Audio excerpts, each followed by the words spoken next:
మంచి చేపలని బుట్టలో వేసుకున్నాడు.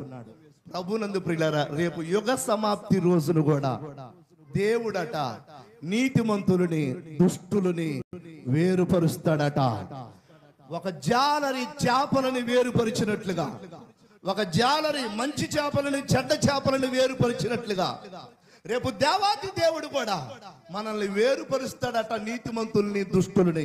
ఇంతకు నేను ఏమంటున్నాను అంటే, నువ్వు దేవుని బుట్టలోనే ఉండాలి, దేవుని బుట్టలో ఉండి చేపవై ఉండాలి. ఆమేన్.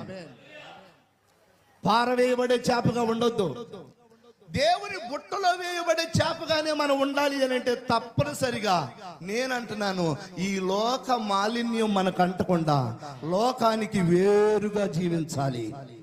లోకానికి వేరుగా, ఈ లోక మాలిన్యం మనకు అంటకుండా వేరుగా జీవించగలిగితే నేను అంటున్నాను, రేపు దేవుడు చేపలను వేరుపరిచినట్లుగా వేరుపరిచే సమయంలో కూడా దేవుడు మనల్ని పనికిమాలోళ్ళని విసిరేయడం, పనికొచ్చే చేపని పరలోకానికి తీసుకెళ్తాడు. దేవునికి స్తోత్రం.